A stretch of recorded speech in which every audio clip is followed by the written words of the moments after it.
రాష్ట్ర హోంమంత్రి అనితతో వైఎస్ సునీత భేటీ, వివేక హత్యపై వివరణ.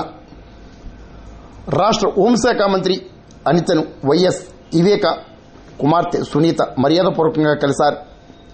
తన తండ్రి హత్య కేసులో జరిగిన అన్యాయంపై హోంమంత్రి అనితకు సునీత వివరించారు.